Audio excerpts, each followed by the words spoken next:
The Vending Machine by Belen Figueroa. Vending machines are found at campuses nationwide, at universities, middle schools, elementary schools, and plenty of offices.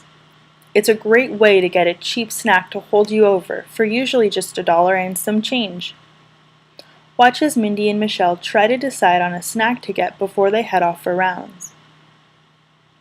This machine gives them so many choices, it's hard for them to decide what they want. Michelle makes some suggestions while Mindy thinks it over. They finally make a decision and enter the money.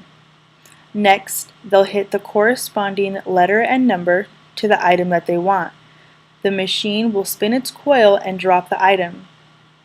They chose to get some M&Ms. The vending machine saved their appetite because the DC store was closed. Although convenient, vending machines are really faulty.